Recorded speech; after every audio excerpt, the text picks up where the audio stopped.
Well, Colton, today's going to be a little bit different. Today, we're going to be answering some questions that have been brought in. We haven't prepared, so I don't know what those questions are. Go ahead. What's one of the questions? All right. So, in the topic of consistency, is the first question is, what are the biggest obstacles you have seen that affect people's ability to be consistent? What's a story or example that you may have of something that you wanted to become consistent with? That's a great question. It is, because indeed. I think it happens in different areas in people's lives. I think everybody who wants to be a good person wants to be consistent. Like nobody wants to say, I'm inconsistent. Like when you die, like you know what people say, I'm really inconsistent. Yeah, can't count on me for nothing. Yeah, I don't know, but everyone wants to be able, like, if I call you, I can count on you. Yeah, and there's a lot of people that I know that I can count on. Yeah, but even right now, as I'm thinking about it, there's some people I know that I can count on for certain things, right, and not other things. I can't count on them for other things, and but some of the things that, being in ministry, there's certain things that I've always relied on. Like, I need to know who's going to show up whenever I'm at youth on a Wednesday and I need volunteers. Right. Who do I know that's going to be consistent day in, day out, in and out of season? And those are like the people that I trust. Those are the people that I talk to. Sure. And I think the comment and the phrase that I hear more than anything that stops people from being consistent is, I'm busy. I'm busy. Yeah. I'm busy. And I hear that a lot as well. But I've begun to push back. What are you busy with? Yeah. Angry Birds, Candy Crush, The Walking Dead. It's like, come on, give me a break. I really think when I just shooting from the hip, I think we underestimate the power of the enemy. And quite honestly, we think the enemy is just the devil, which is true. As Christians, we do have a real enemy, a real entity who's against us. But the enemy I think we fight the most is not the devil. The enemy we fight the most is our flesh. Yeah. And we underestimate the power of our own carnality. We think we're doing this Christianity thing pretty good till we go to the stoplight and then it turns green and that person in front doesn't go. And then we realize we still have some flesh to deal with. All of us want to be more spiritual. We want to honor God with our life, but we underestimate how many carnal habits, which is consistency, by the way, how many carnal habits we have that are actually hard to overcome.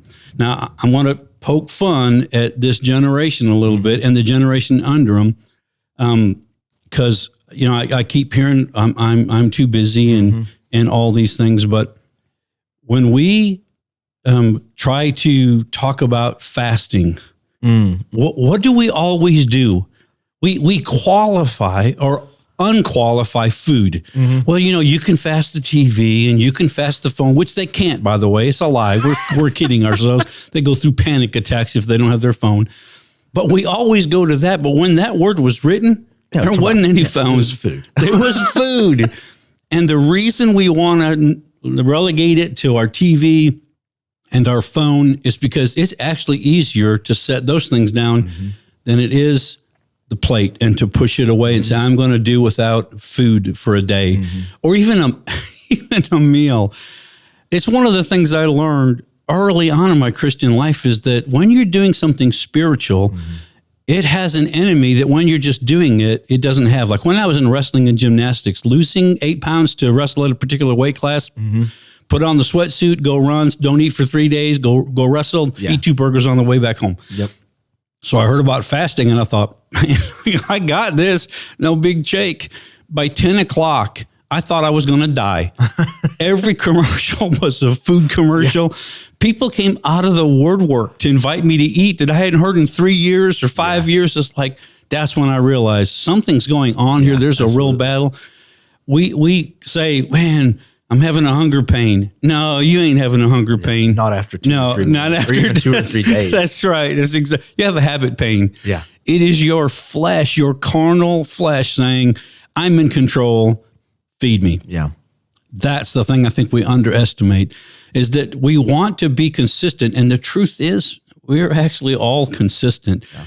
We're consistent in the habits we have right now. Consistently bad. We're consistently bad, or we're consistently inconsistent. It's just one of those things. So I think just shooting from the hip, most people underestimate the power of their own habits that they have right now, trying to put those things down. And I'm thinking through, just even in my own life, the things that have caused me to not be consistent. And it's like the things that, people don't see of like, you get a text message, hey, I'm, one of your friends, I'm moving this Saturday and I need some guys to come help me. And it's like, man, but Saturday is my rest day. Yeah. And I've had a long week, but this is a brother that I love. Yeah. And there's this war that goes off on the inside of me. If I'm honest, it's just like, I could find something else to do on Saturday and then tell them I'm busy. I'm busy. And it not technically be a lie because I'm going to have something to do. But the reality is, it's like, I don't want to do that. And this is definitely where I lean in my struggle of my personality and just who I am is if I am left to my own vices, I will be lazy. And I have thank God I'm married to probably the unlaziest woman ever. She's a hard worker. That's right. She'll always be like snapping at me, go ahead, don't be lazy. That's right. And so, but I think the biggest thing that's, that I've seen in people and this is like across the board, and I feel like it's progressed and it's just become more and more of an issue is that word busy. Yeah. And even I found, because I do the same thing, asking, well, what do you mean by busy? And hearing people, when they give me an answer, they legitimately believe and feel they're busy. They're busy. Yeah. I talked to someone not too long ago, and I just asked them, what do you mean by that? What do you mean by busy? And they're working, like their job is less than 10 hours a week. Oh, wow. And they are part-time in college, and they just felt, and they're not married. Yeah. They don't have any kids, and they just telling me they feel overwhelmed. Just overwhelmed. And I'm like, with what? Yeah. And as they start telling me these things, and this has caused these people to not be able to show up at things, to whenever they're needed for something, they don't show up. Yeah. And I remember just thinking to myself, like, what is it inside of them that's making them feel that? And I found that, like I said, across the board, and it causes people to not be consistent. It causes them to not be disciplined, and it's a legitimate feeling. And so there's a part of you that's like, man, they're just being lazy. They just need some discipline in their life. But then there's another part that's like, well, what is that that's making them feel so overwhelmed? And I think it's another thing is just not understanding how to, I hope this is the right wordage here, to offload things to the Lord. Yeah. To just come to Him and actually receive rest. Yeah. And actually That's receive so good. peace. And for me, that I learned that at a young age because I just didn't know any better, which was the best thing. For me, when I came to know the Lord, I didn't know what to do. So at nighttime, I was really into music. So I'd throw in my Walkman. Yeah, there you go. And I would listen top of the line. Just top of the line Walkman. And I would just listen to worship music. It was like old school Hillsong. And I would just worship in my room, like dance before old the Lord. Old school Hillsong, okay. Not the Gaither Trio, Hillsong, okay. What's sad is people have said the word Gaither to me. Yeah. And I just look like, sure. I had no idea who the Gaithers were I'm sure until you this didn't. last year. So yeah, old school Hillsong, aka 2012. No, I'm just kidding. It was like 2000, but I would just go listen to worship in my room and dance before the Lord and just talk to Him like He was right next to me, because He was. Yeah. And I would just say, Lord, my day's been hard, and I was bullied for this, or I bullied for this. Yeah. And here you go. And I'd give it away. And I just wouldn't, I just hand it to Him. And there was so much peace I found in that. Well, then when I got older and I got in ministry and people are telling me their problems and I'm like, man, this is heavy. Yeah. Well, I'm not meant to carry this. That's I'm exactly right. Give it to the Lord. Yeah. It became something like that. And I found that people have a hard time even understanding, well, what does that mean? Sure. To draw near to the Lord. Right. And to cast your burdens upon Him. To cast my burdens upon Him. What does it mean to come to Him and He gives me rest? That's so good. And so anyway, I think to answer that question specifically, the first thing that comes to my mind that's the biggest is definitely the busy. Yeah. Busy, but then probably also the lack of awareness of what does that mean? Because I've met people who were busy. Oh, sure. And it ain't me. Yeah. Yeah. And some people, that's their That's what they venerate. I mean, man, being busy is everything. And we live in a world where, you got to be the early bird. The early bird catches the worm. Well, I have this philosophy. Yeah, but it's the early worm that gets eaten. So sleep in sometimes, avoid being eaten, or at least make sure you're the bird. I think, again, as we're talking consistency, I think part of the problem of obstacles that keep us from being consistency is we actually think we're in control. And life doesn't lend itself to control. I mean, think about it. You can't control a 4-year-old. Yeah. How are you going to control your life? And I think part of the problem is we think consistency means I have to do this every day at the same time or I'm not consistent. But consistent means I stick with it. If I miss it one day, I pick it up the next. I don't use that as an excuse. It's interesting to me when Jesus was talking about people making excuses. The one guy says, well, man, I just got married. There's no way I can come. And another guy says, well, I just bought some donkeys and I need to go check them out. And another guy says, I just bought some land and I need to go. And the Bible says they made excuses. All those excuses to me seem legitimate. Yeah. Leave me alone. I just got married. Come on. What are you thinking? But when Jesus said they began to make excuses, it was just what you were saying. You could make an excuse for not showing up. You could do it, but you used an excuse. Benjamin Franklin said, people who are good at making excuses are seldom good at anything else. And man, that's just a sucker punch. It kind of hurts. Yeah, it kind of hurts. I can make some excuses.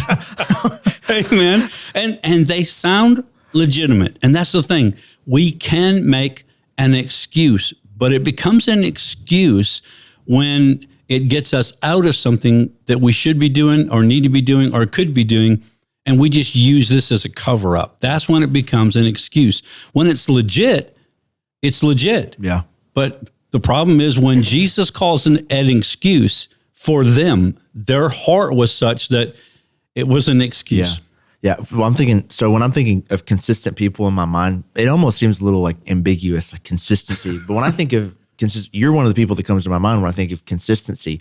And that's a lot of different like facets. Like I know if I show up here at 8:00, you're going to be here at 8:00. And I know that if I show up here earlier than that, you're probably going to be here. I know that if I see you on a Sunday, you're going to shake everyone's hand. You're going to introduce yourself. And it's very consistent. How are you doing? Yeah. And I'll tell you, I'm doing good. And you say, why? Why am I doing good? And I know that it's not just you're genuinely asking. I'm concerned. Things. Yeah. And you're always checking on people. I mean, you come to my office. Hey, have you heard from so and so? You're a very consistent person, which is great. Yeah. So my question for you. Because I'm a person that I feel consistent in some things, but definitely not in everything. I can make some excuses. So like in your life, what have you found are those things that have helped you maintain consistency? Oh, awesome. Man, that's a great question. But I quite honestly, I live life in reverse. Okay. Because I've done so many funerals and have heard all the regrets that people have, I don't want to go that way. So I've done the hard work, the heavy lifting of asking myself, what do I need to do to hear the Lord say for me, well done, thou good and faithful servant? For some people I'm connected to, God has actually gifted them with making money. Those people could spit on the ground and a tree would grow that's unique and would make they're just gifted. And for those individuals, they feel like making money is something God put them on this planet for. That is not me. I want to make money. I want to make sure I can help people and all that kind of stuff. But that's not a goal for me. I don't have to fulfill that to hear the Lord say, well done. So I spent my time asking the Lord, what do I need to do for me to hear you say, well done? Well, when you know what the bullseye is, then you can aim for it every day. And if you miss it, you knew you missed it. I say it often, people aim at nothing and hit it every day. Yeah. I actually have a goal. And so that goal helps me be consistent because I know what I want. Yeah. I know where I'm going. I know what stokes me. I know what brings me to life. And because I'm so stinking relationship oriented, everything for me comes back to a person. How are you doing? I want to know because I care about people. I care about them. And quite honestly, I've realized what I want is I want people to go to their grave empty. What I mean by that is if they were supposed to write. If nobody reads it, we're reading stuff from people who've been dead 1,000 years, right? So if you were called to write, even if nobody's reading it now. If you were called to sing, even if nobody's listening now. If you're called to draw or whatever it might be, do it. And so I care about people going to God, and it's all given away. Yeah. I didn't take anything with me. Yeah. I didn't hold on. I didn't let fear keep me from doing what I needed to be doing. So for me, I think that's the thing that helps me stay consistent is even like you're saying, asking how you're doing. Mm-hmm. It's because I actually care. Yeah. When we say, how are you doing to most people, and you start telling them, they start looking at their watch because they didn't expect you to actually tell them. It's just a nicety. Yeah. When I say it, I actually mean it. Yeah. And I have found it doesn't take an hour and a half of listening. If you're fully engaged eyeball to eyeball with somebody, in 5 minutes, you can make them feel loved. Yeah, that's true. Hey, if you're enjoying this podcast, would you press like and share? Let's get back to the podcast. What's one thing that may be trivial? It's not, I'm learning Greek or Hebrew. There's something that you're trying right now to be consistent in. Man, I think that's a great question because there's a lot of things that I would love to be consistent in. Well, I'd say the question is though, what are you consistently working on right now to be consistent? Right now, it's great because I'm actually working on something with our producer, which is journaling. Okay. We were just a part of a group of guys who are growing in our leadership ability. Yeah. And one of the things that has really helped is journaling. My handwriting is awful. Okay. And I don't like it. I resemble that. Every time I journal, I feel so much better. I really do. Because it helps me to think forward. Yeah. It helps me a lot of things. And so I've really been working at trying to be consistent at journaling. And my goal originally was I'm going to journal 5 days a week. And I'm definitely the personality that if I miss one day, I'm like, man, I just missed one day. Start next week. And so I haven't done that. Like I haven't offloaded that responsibility if I miss a day because I've missed some days. Yeah, sure. But it's definitely been hard to do that. So that's one thing I'm working on consistency. And then another one is actually intentional time with my wife. Okay. Because my wife and I, we're at a spot. That's kind of important. Yeah, absolutely. So we're at a point where we don't have kids, but we are busy and we're going around doing different things. We're traveling a lot right now. And so having time where, and when I say intentional time, I mean time where we're not, we don't have like, we're going to sit down and we're going to budget. We're going to sit down and work on this. Just sitting down and like having fun and having that time together. That's so great. We just recently, this last weekend, we had some time. And so we were like, I want to watch something funny. I just want to laugh. And so we watched Whose Line Is It Anyway? Okay. I don't know if you've ever seen the show. It's hilarious. Absolutely. And so anyway, but we did that and we've actually like worked on how consistently are we doing this. Yeah. So that's. I thought you were going to say you guys were watching The Princess Bride, which is a hilarious comedy, by the way. It's one of my favorites. Every time I listen to it, I learn something new. That's great. Yeah, that's great. I think for me, I actually started last year and I made a commitment to go through the scriptures and find what Jesus had in the Word has to say about finances versus what people are telling me God said about it. And it's an incredibly deep thing. And I'm just blown away at when I'm writing stuff down. It's like, I didn't know that was in there. And I didn't realize the implications of that particular thing. So I've been trying to be consistent about daily looking through the Word of God and contemplating, meditating, thinking about that verse. What does that actually mean versus what I've been told it means? And, I believe in a prosperity gospel, but what I mean by that, the Bible says, you would prosper even as your soul prospers. So prosperity for me is threefold: spirit, soul, and body. Yeah. What good does it do you to be physically healthy, but you're a drama queen, right? You need to be healthy in all the areas. And finances is one of those things that I grew up with a poverty mentality. Just thinking, I heard my whole life, we can't afford that. We can't afford that. And so I grew up telling my kids, we can't afford that. When actually we probably could have. I had to change my thinking. So I actually wanted to know, what does it mean to be successful? What does it mean to prosper in God? And finance is one of those. And so I've been working on being consistent at looking through the scriptures. What does the Bible say about money and God's attitude towards money? I'm blown away that God says he gives us wisdom to gain wealth. And then he qualifies to establish his kingdom. Yep. That's awesome. I think we found our next episode topic. Maybe. Finances. I think awesome. Nobody want to know about finances. That's just nobody cares. Well, you know what's great about obviously, the prosperity gospel is a big thing right now in just the Christian world. You can't go on TikTok or Instagram without someone slamming it or someone, like over glorifying it. And so Pastor Connor Harrison, he did this study with the young adults where he just found he was 2 weeks long, and he found everywhere in the scripture that warns against being rich and warns against many finances. snares. Yeah.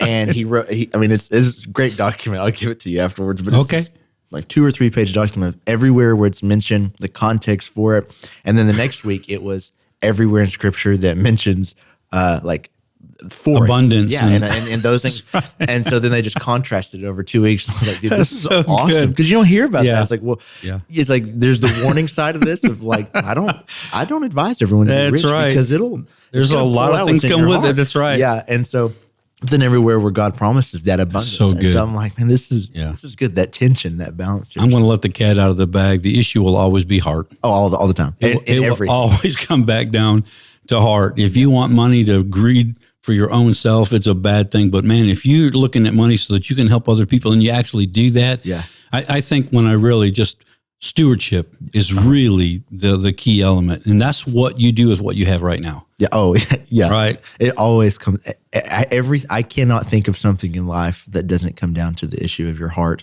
I've had somebody ask me, it's like, what would you do with $1 million? And I was like, oh man, right now? Well, I would love to say that I would give. Yeah. I would love to say I could give to this. I was like, but right now, there's a lot of things I want to buy. I was like, I'm being selfish right now. So I have to be honest. I was like, that's probably why I don't have. Yeah, that's right. I'd buy a house, and I'd buy a car, and I'm not being consistent. Go to Hawaii. So. That's so good, Ben. All right. The topic is catalyst moments. Okay. All right. So in the area of personal development, there's 7 aspects that psychologists would typically say is you would have to develop in those areas. Okay. Those 7 areas are the physical, emotional, intellectual, social, spiritual, environmental, and occupational development. Okay.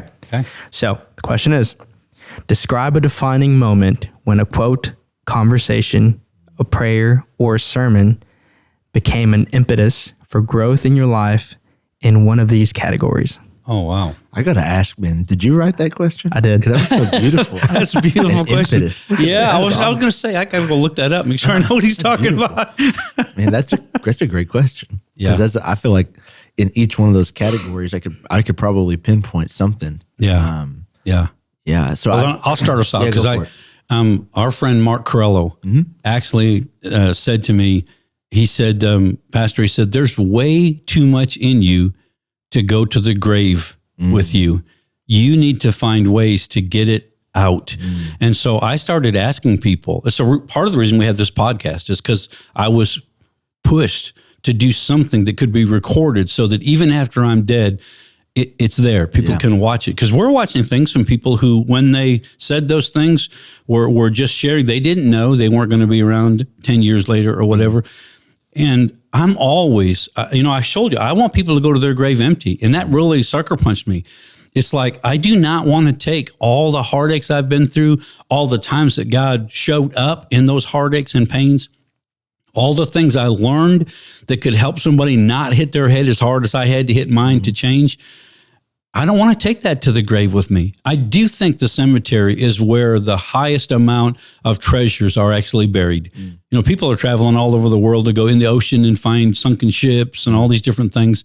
But I think the greatest treasures are at the cemetery. That's where you find books that were never written, songs that were never sung, proposals that never were asked.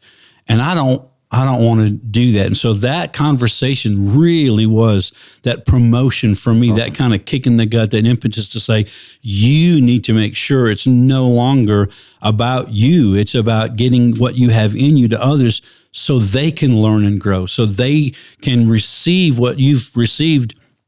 And it was one of those aha moments for me. So I don't know if you could see, but whenever you started talking, I started to tear up a little bit because I was really trying to hear what you're saying, but then I'm also thinking about these moments in my life. And there's several moments that I experienced when I was younger, teenage years, that were definitely those catalytic moments. Yeah. That definitely was a launching point for me. And me in my childhood, honestly, it was a great childhood. Like, yeah, me and my sister's 5 years older than me, roughly. Did she boss you around? No, I probably tried to just annoy her around.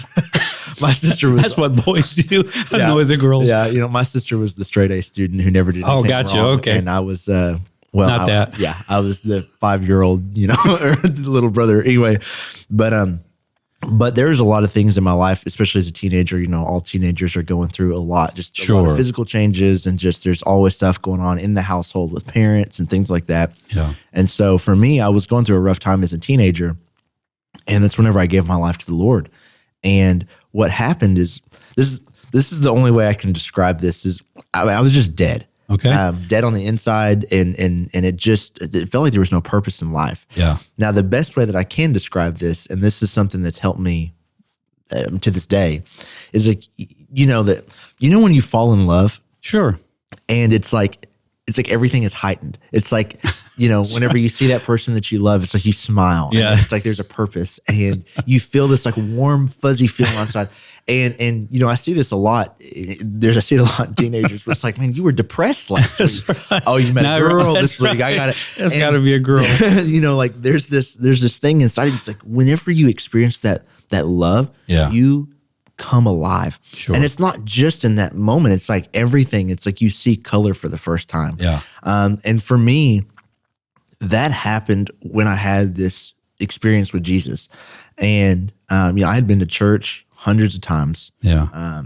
But this moment that I think of, and I remember this so vividly. I was in my room, and at this point in my life, I wanted to be that emo kid. I had problems, and it was like my identity. And so I had my hair was all crazy. I wore my spiky bracelets and belt and my wallet with the chain, and I had the pants with the straps and chains. Sure. I looked awesome. Yeah, you were rocking, man. And I remember I was in my room, and I was listening to a band called Demon Hunter. Oh, yeah. Just, if Demon Hunter ever happens to watch this or listen to this, yeah, I would love to meet you, Ryan. Yeah. It was Petra for me. Oh, nice. And I was listening to this band, Demon Hunter, it's a Christian band, and they had this song called Grand Finale. And it's like heavy metal, so a lot of people can't understand what they're saying. Yeah. And there's this line in the song, and all it says is like, I think it says, and I'm probably going to get this wrong, but it says like, that final day will fall. Those who curse the sky will face the earth. The many turn to one, the God of gods, O righteous son. And whenever he says, God of gods, O righteous son, I could hear it, but he's like, yelling. Yeah. Whenever I heard that, there was legitimate, I felt the Holy Spirit say to me, it was like, on that final day, what's going to happen? Like, I just felt that in my spirit. And I got overwhelmed with God's love for me. And it wasn't like fear or anything like that. It was just this love. And I began to weep in my room. And we had this handmade wooden chest that my great grandfather had made. And I remember I sat on it, my hands on my face, and thought to myself, what did I just experience? Yeah. What did I just feel? Yeah. What is that? And I realized, man, this guy's talking about God. He's talking about Jesus. So I went and tried to find the lyrics, and there was no internet. Like at my house, there was no dial-up. No internet? Oh my goodness! How did you survive? I had to get my the actual CD case, take out the lyrics, and read through it. Yeah, and it was written what this? Yeah, it was really tiny, and I was like, man, this is incredible. And I had no point of reference for how to pursue that. Oh wow! So what happened was the next day, I didn't know what to do. So after school, we lived on 10 acres. And at the back of our 10 acres, I mean, it was pretty much all wooded. Okay. At the end of it, there was this creek. And it was a beautiful place. And I was like, I want to go out there and see if I can find God. Like that was kind of awesome. That's kind of what my 12-year-old brain was thinking. And I ran out to the woods, and I made it to this creek. And there was this tree that was like kind of at the bank of this creek, and the roots actually went over the water to the other side, and it made like this little chair. It was awesome. Yeah. And I just sat there, and I began to pray, and I was just out in the wilderness, and I just said, like, Lord, I want to know you. I just want to get to know you. I think I felt you, and I've heard people say that God spoke to them, and I cannot express whenever I said those things. Just the amount of love. It was like falling in love, where everything becomes new. Sure. And it was like I was experiencing nature for the first time. I was experiencing what it meant to be human for the first time. Wow. And it was just this moment where, I mean, this sounds so crazy, because I know that, especially we live in a culture that's so, I don't know, it's so amped up on these experiences and how you feel. For me, there was no technology involved. There was nothing. There was nobody else. It was just me and you the and Lord. God. Yeah. And it just became it became routine for me. And so now I've coined this term, what I would call a wilderness withdrawal. If I feel like myself just being dead, like I'm feeling like not alive, or I'm not feeling loved, it's probably because I haven't went to the wilderness with the Lord. Like I haven't went to spend time with just me and God. That's so good. Whenever I really found the purpose of my life, when I was with the Lord, and I felt loved. And so that moment for me was definitely that spiritual awakening for me. And it was definitely that impetus. I love that word. Yeah. It was definitely that catalytic moment for me that was like, man, this is who I am. This is no longer just something I want to think about. This is like the purpose I exist for. Yeah. And so that was definitely spiritually, that was a lot. That's beautiful. And I will tell you, anybody that has had an encounter with God understands what you're saying. Yeah. They may not have had the exact experience. You know, there are 5 things that it takes to grow spiritually. It takes the Word of God, it takes covenant relationships, it takes serving, it takes personal disciplines, and it takes encounters with God. Now, the one that has the ability to have the most impact on us is encounters with God. And that's in the good and the bad. Losing a child, God showed up for me and gave me grace to get through that. And he showed up in a very real way. And I found joy in the midst of the sorrow in a way I want to help others experience. So it's beautiful. Anybody who has had those kind of moments where they cried out to God and he showed up, they asked for a real encounter, and he gave that to them, understands what you're saying. And I agree. We live in a emotionally charged, I feel this, I feel that. And you can't live your life by your feelings, because your feelings are too fickle. If we haven't had rain in a while and it starts raining, we're like ecstatic. If it's rained for 4 days in a row, it's like, oh, it's raining again. Our feelings cannot be trusted because they're too fickle. But God gave us feelings, and God will move within our feelings. So there's that. We have to manage the tension. It's not all about feelings, but man, when God shows up, you will definitely feel it. That's a beautiful moment. Yeah. So that one was definitely spiritual. Now there were a lot of other categories in that question. Yeah. And man, there's just a lot of moments that I can think of, that, especially as I've gotten older, moments in work and things like that. I actually think one of the big moments for me in work was when I started working with Pastor Zach. Yeah. Because Zach is probably like the funnest person I've ever been around. He's hilarious. He's like one of my best friends. But he, one of the things, I can't remember what day this was, but what I remember is I was working with Zach most of the day. Yeah. And people were calling Zach, I swear it was every other minute. Like just people like from the congregation just calling him. And it wasn't small issues. Yeah. It was like heavy stuff. Yeah. And Zach would answer with a smile. Yeah. Would talk to them like he was talking to me. Right. Sometimes it was very direct. Yeah. Sometimes it was very kind. Sometimes it was laughing. And then he'd get off the phone And what he would never do was he would never be like, oh, thank God I'm off the phone. There was this joy within him where he was like working and he wasn't tired. Yeah. And it was like 5:30, it's like, dude, it's time to go home, and he was still there in his office having a blast, helping people. Amen. And then Serena, came to the office, and I think they might have only had, maybe 2 or 3 kids at the time. And Zach is telling her, hey, I'm having to work a little late because I've got this going on. Yeah. And like her response was like, oh, well, okay, awesome. You're loving people. You're helping people. That's great. And then like they shared a hug and a kiss and I love you. And actually what had happened was there was something that was like a family related issue.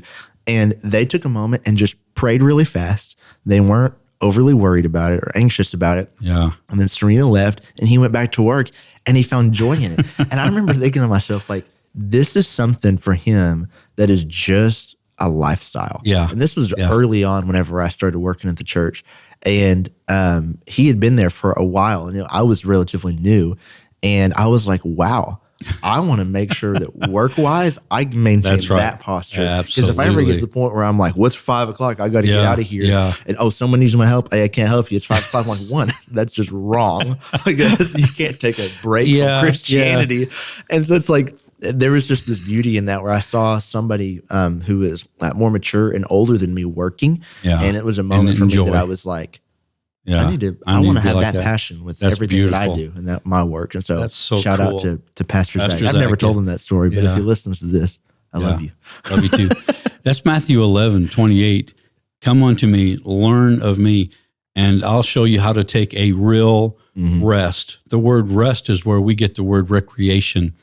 When you get hooked up to Jesus, really hooked up to Jesus, his burden is light, right? It's not heavy. So if we're heavy laden, we're carrying something we were never meant to carry. When you step into that thing God has for you, it's like a vacation. I feel bad for people sometimes because I love to talk. I talk when nobody's listening. I love to talk. And my wife is my balance. Because if we were at your house and we're just having a great conversation, I guarantee you it'll be 4 hours and you and I are still talking, we're laughing, we're having a great time. She'll reach over and touch my leg. It's her way of saying, shut up. We need to go home. We've taken enough of these people's time because I'm having a blast. Yeah. I enjoy. And that's really what I want for people. It's really the reason I started the podcast. It's the reason I'm always there for people when they want to talk. I want people to enjoy their life like I enjoy my life. I love my Christian life. I love the gifts and callings God has placed in my life. And I'm energized when I walk in that. I literally have to backslide sometimes to go to sleep because I love what I do. And most people have jobs and things that they hate, they go to. Yep. I talked to a lady the other day. She was like, I know it takes me 11 seconds to go from my car to the clock in clock. And so I wait till 13 seconds till because I don't want to give them any more time. Man, if you hate your job that bad, go get another job. Good gracious. We are not glorifying God when we go to a job we hate that bad. Yeah. When you love your job, like Zach obviously is his, you're a nice person to be around. Yeah. People love being around you because you're not stressed. You're not angry. You don't take that thing home with you. And like, it takes you 4 hours to get over the day's stuff. It's what you do and you love it. And you go home and your wife's like, glad to see you because you're happy and you're fun to be around. Yeah. That's awesome. Another, to answer that question, there's another moment that I have that I can think of this memory. And it was when I was in high school and I was in the gym because one of the things is physical. This is both physical and social. Okay. To answer this question. And I've told this story before and it always blows my mind, like how impactful it was. But I had a friend in high school who wanted to be a bodybuilder. Okay. And he did great. I think he even did contests and stuff like that. And he started when he was a junior or maybe a sophomore in high school. He had first lost a lot of weight. Then he started gaining it all back in muscle. He had a personal trainer who would help him. And then his dad started working out with him. Well, he got me to go with him the end of my junior year and senior year. And at that time, I weighed like 130 pounds, soaking wet, no fat on me, no muscle on me. And by the end of that year, I worked out with him for 6 months. I weighed 165. Oh, wow. And it was mostly muscle. Yeah. Yeah. And granted, 165, you're not a big guy. And I know that the audience is probably like, well, what happened? I don't know. The lack of consistency is what happened. Just to answer that question too. But so when I was in the gym, though, there was one day where we were doing, it's called preacher curls, where you're on the machine and you've got the weights. And you can't cheat because you got the. Yeah, because you got your hand on, or your elbows on the machine. Well, I was looking at the weight, and what had happened is this guy, he did it, and he was doing like, I don't even know how much. He was doing like over 100 pounds. Oh. And he was doing it, and I was like, man, that's crazy. Well, then his dad was doing it, and his dad was doing like right at 100, a little over 100 pounds. And I was like, oh my goodness. When I get on there, I'm doing like 60 or 70 or something like that. And which is really good, by the way. It's not too bad at all. Well, I was like, man, I just don't understand this. This is crazy. Well, I started doing it, and I set the little, it's like the little pin in the weights. I set it down somewhere low. Mm-hmm. And my friend came over there, and he was like, what are you doing? And I was like, what do you mean, what am I doing? He was like, stop, don't care about the number. Stop caring about the number. And I was like, but I need to care about the numbers. Because if I go too much, I'm not going to be able to lift it. And he was like, no. He was like, don't worry about it. So he's like, put it at this number. And I did. And I like could not lift it. And I can't remember what it was, probably like 80 pounds, 90 pounds. And I just like, I was barely getting it up. And he slaps me. And he was like, not like super hard, but it enough to shake me. And I was like, what, very triggering. You're like, what did you just do? And his father was there. And he was like, you don't worry about the weight. Stop looking at the weight. Yeah. It's like, it's not about that. He was like, just lift it. And so what he did is like, he stood in front of the weight. He said, I'm going to adjust the weight. Yeah. You just worry about lifting it. And so then I was like, okay. And so it was like a minute where he was like teaching me to breathe. And what he did was he was moving the weight around. So I did like one set and it was really light. And one was a little heavier and it was a little lighter. And it would go back and forth. Well, then he was like, all right, remember, just lift the weight. And he puts it on some weight that I didn't know. And it was hard and I breathed and I got it. And I remember his dad was like, oh man.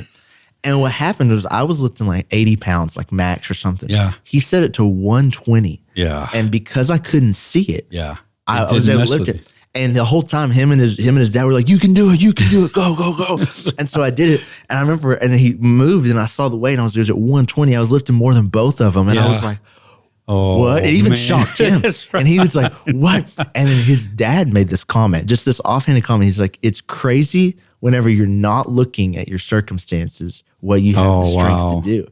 And I was like, that's profound. Yeah, that is crazy. When you're not looking at the problem, what you're able to accomplish. And then I tell you what gave me the strength, though, was those two guys that were like encouraging me. And I remember in that moment, I realized like how important it is to have good people around you encouraging you. Maybe not slapping you.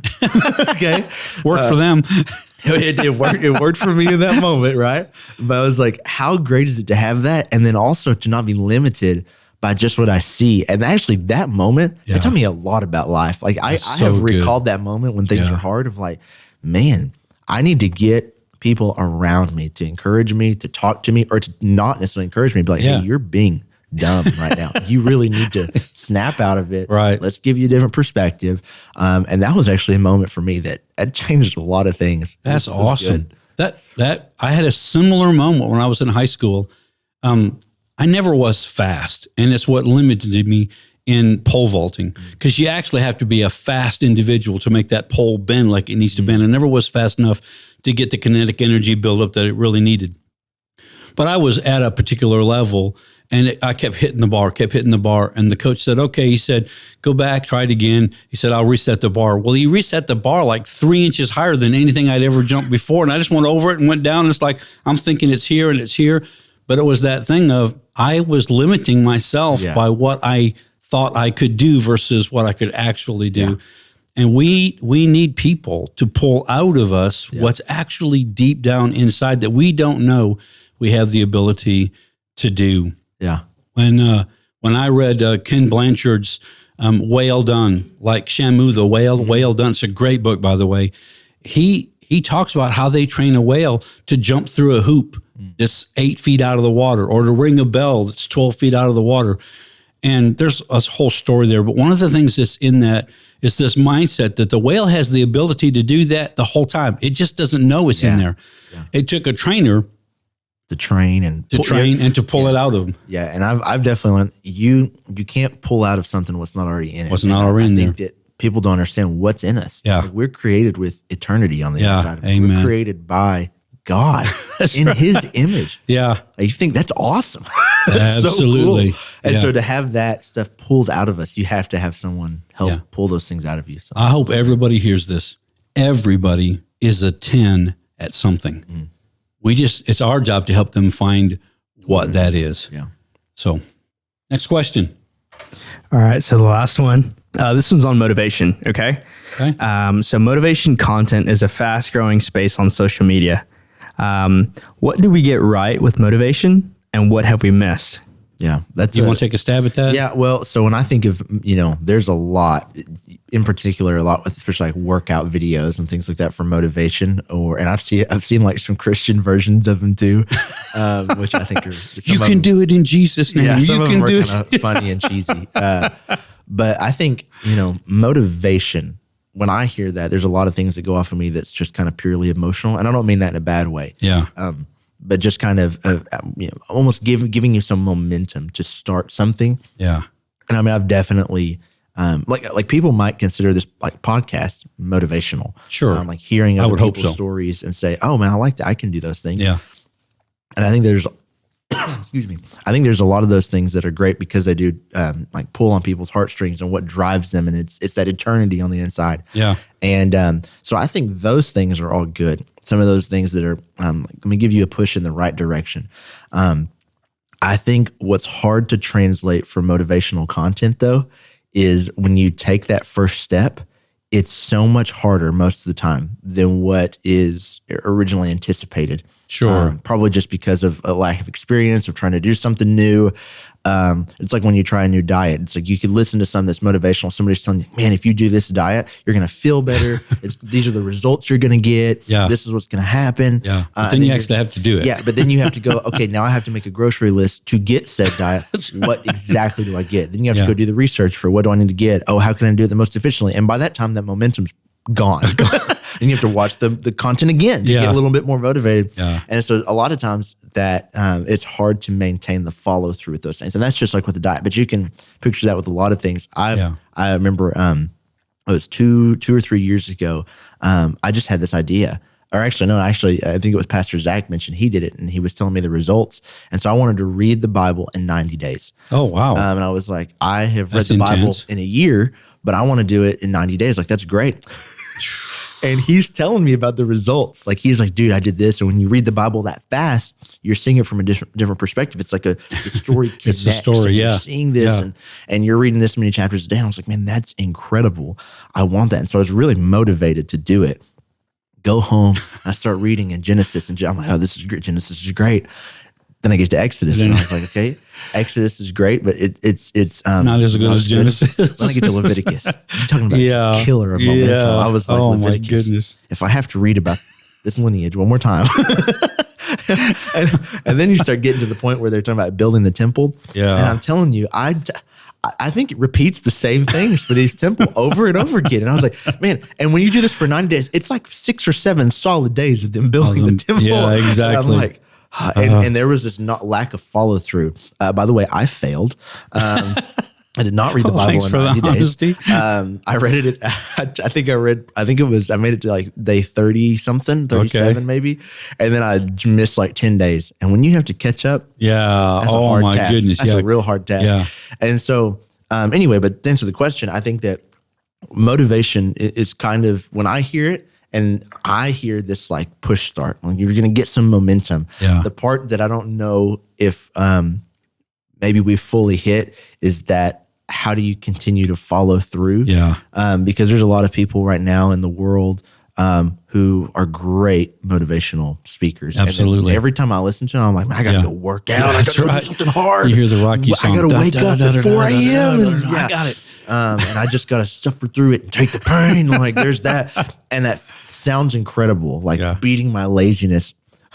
But it's the doing it alone is so difficult. Yeah. And so I think motivation a lot of times has to do with yourself and how can you grit down to do certain things. Yeah. And maybe it's my personality and the way that we're wired. I operate so much more with accountability and in a social group and people encouraging me to do something. And so Yeah. Yeah. Jesus sent them out 2 by 2 for a reason. Yeah. You are That's bolder true. when somebody's with you. You have that backup. You have that different perspective. We need people in our life. It's interesting that everybody's motivated. I hear people tell me all the time that worker, he's just not motivated. That is not the truth. He's just not motivated to do what you want him to do. That guy works all day long and just gets by so he can get a paycheck. And then he spends the next 6 hours of his day helping the Boy Scouts or something. And he's up till 11 o'clock and he's stoked. He's got motivation. He just doesn't have motivation for that particular job. He's in the wrong seat on the bus.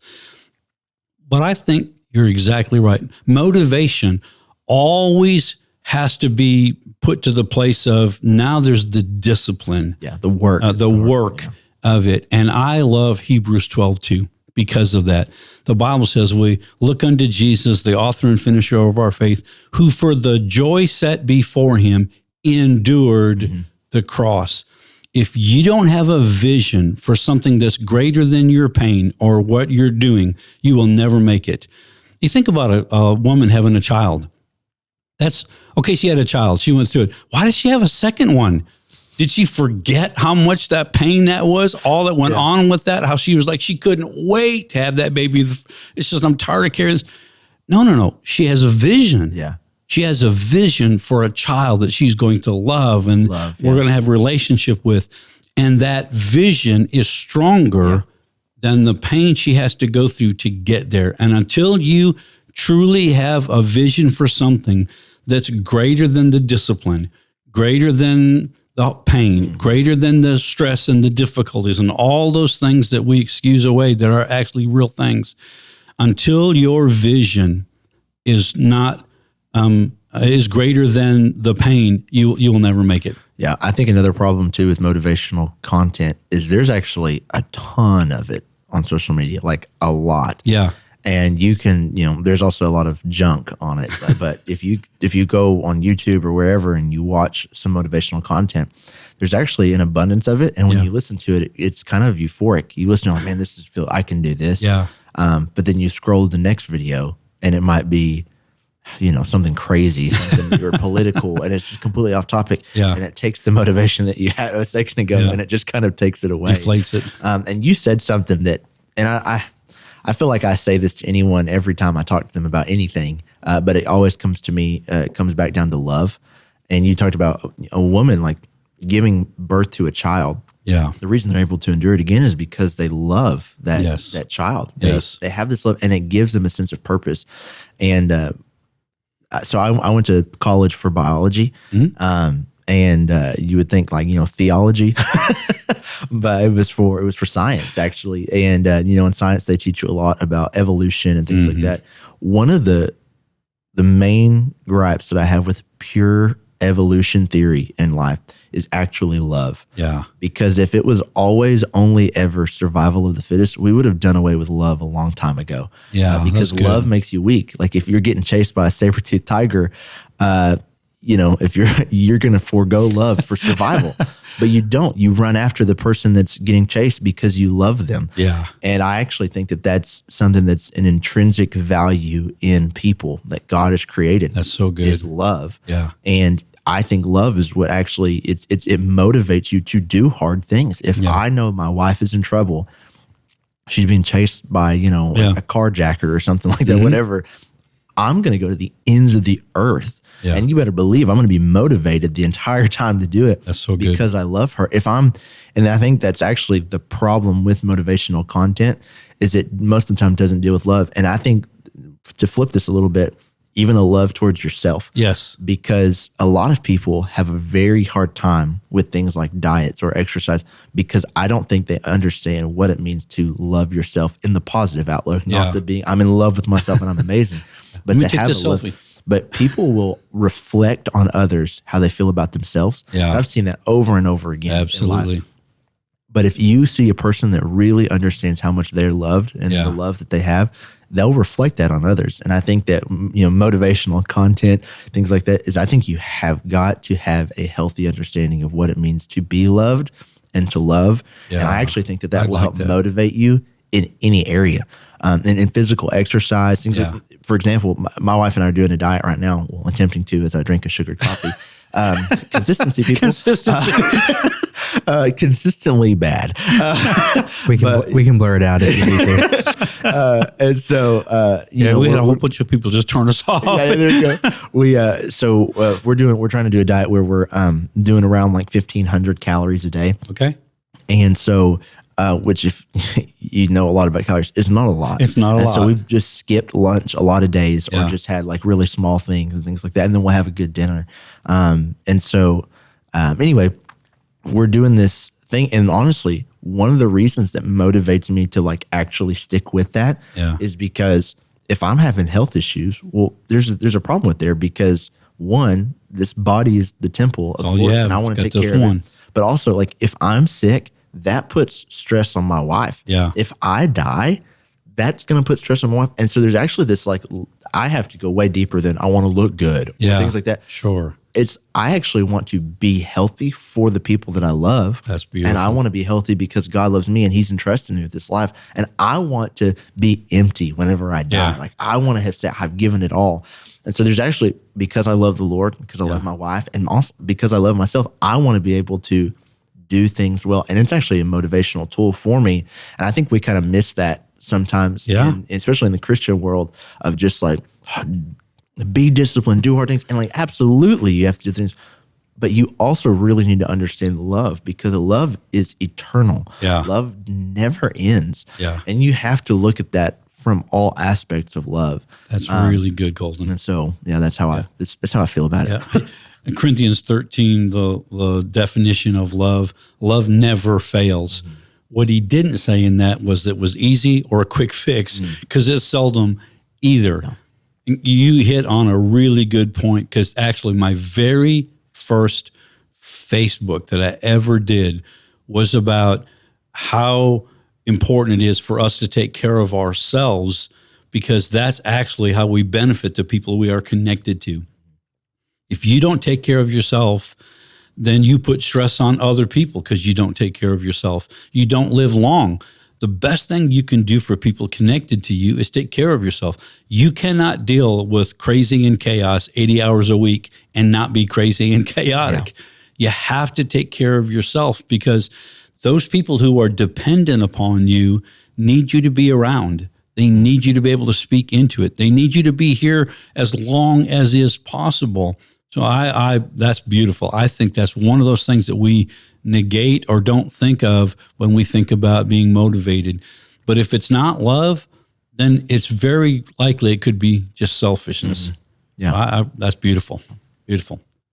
We are officially done with questions. There's just a thought exercise, right? Okay. So based on that one, based on you guys' current perspectives, would it be possible to have a consistent daily diet of motivation and still reach your goals? Like in an experiment, let's say you wanted to be an endurance runner and you didn't rely on discipline. You just relied on motivation for a specific amount of time. Is it possible or is it not? That's a great question. Wow. That's too deep for such a shallow-minded mind. So here's the thing. Here's what I'm going to say, and this is based on my experience. No. Yeah. Does that answer it real quick? No, because I think for me, I'm probably the good example for this, which is my brain. I just think about things in the future. I'm a very futuristically minded person. I'm just dreaming of like, man, what could the world look like if we all partnered together, if we really saw the kingdom accomplish like all these things. And there's actually this like motivation to like, man, let's see this done. But the second I sit on a couch that's comfortable, the second that something else comes in the way, if you're not disciplined, if you're not vigilant to catch those things, those will so quickly rob the seed that's been planted. That was so the seed of motivation, so quickly. And I think I see that with the disciples too. Jesus doing these incredible, like I can only imagine seeing Jesus multiply thousands, like for thousands of people. Yeah. Seeing Jesus walk on water, seeing those things, how incredibly motivating would that be? Man, this man can do anything. Yeah. But then like one thing happens and they're like, what are we going to do? What are we going to do? Well, I don't know what's going to happen. What are we going to do? I thought he was the Messiah. And there's this lack of connection there. And I think the discipline, the experience. And so there's so much to it. So yes, motivation will only get you so far in my mind. I agree. But I at least want to, if you could stay motivated every day, in essence, that would be called discipline. That is true. Right? Well, yeah, I guess so. If you could be motivated every day and every day you were motivated, then you would be consistently motivated. People would look at your life and say that person, they wouldn't say he's motivated. They would say that person is disciplined. Yeah. I guess it's if your motivation moves you to do something. That's right. If you could consistently stay motivated and that really did create action, then we would call it discipline. Yeah. But motivation alone, without motivation every day, without looking at the big picture, if it doesn't lead to consistency, habitually being motivated to get that done, which what we call discipline, it's not going to last. I think if the motivation doesn't move you to take a step, like actually take you, to action. Have some action, then not to say that the motivation is worthless, but I think it just is an idea. Like it's just a feeling at the point. That's so good. Decide, it's like faith without works. That's right. It's just dead. Yeah. I love John Maxwell. He tells this story about 5 frogs on a log. He said 5 frogs are on a log, and 4 of them decided and were motivated to jump off the log. How many were left on the log? And everybody says 1. He says, no, all 5. He said, just being motivated will not get you off the log, basically. Exactly. So I think that's exactly, I think that's exactly kind of what I would say to it as well. That's a wrap. All right. Sweet. Thank you for watching. Colton, thank you for being a part. It was a wonderful time. We'll do it again. All right. Sweet. That was fun.